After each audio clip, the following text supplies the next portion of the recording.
I think philosophy is really good training for life because it taught me to analyze an argument, to appreciate the fact that there's two sides to every debate. I had a professor when I was in school who would argue one side of a topic one day, and the next day he would turn around and argue. It was kind of a Socratic thing where the class would argue against the professor.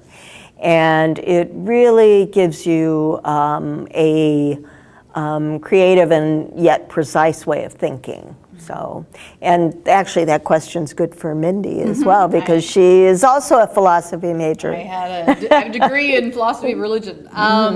Yeah, I think, well, a lot of what Cinda is saying is true. I think because of the fact that philosophy teaches you to deconstruct things, and everything has to follow, if this, then follows that. And it was actually some of the best training you could have as a writer, because a plot is cause and effects, and it has to make sense. You can't suddenly, your main character did not suddenly turn into a unicorn. They didn't.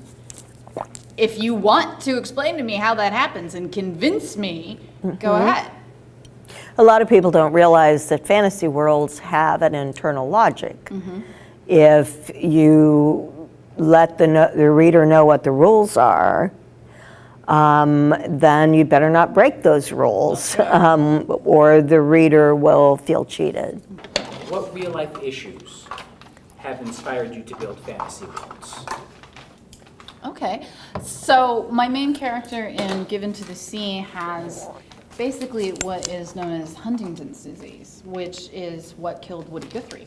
And her entire character and everything about her situation came out of a book I was reading called The Woman Who Walked into the Sea, which is about Huntington's disease. And so a nonfiction book about a medical issue is what caused a huge part of the world of Given to the Sea. So you never know where you're going to find inspiration from.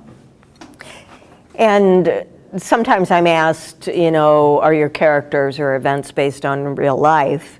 And I say, yeah, that's all I have to work with. And I also like the fact that sometimes it's easier to address hard or touchy topics in fantasy, whether it's politics or religion or whatever, because it doesn't have that visceral effect where people immediately start putting up, you know, barriers like, I want to hear about that. Another thing I enjoy about fantasy is that my adolescents in fantasy worlds can virtually operate like adults. Right. They're, you know, traveling around on their own, they're going to the tavern, they're drinking Blue Ruin, and if I do that in my Ohio series, then I get emails. Nobody wants those. Nobody, no. What is the weirdest thing you've ever had to research for one of your stories? Oh, that. Decomposition rates for bodies seasonally. Winter as opposed to spring versus summer. That was definitely one. That one for sure. Let's see, boiling point of blood. What else? Well, I'm sure I'm probably on some Homeland Security list of one kind or another, because I'm always researching deadly plant poisons.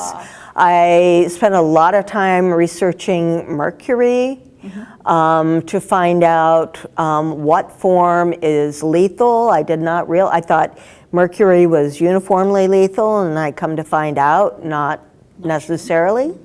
And because, again, every time you don't do your research, you're going to lose the portion of your audience that knows about it, you know, if you get things wrong.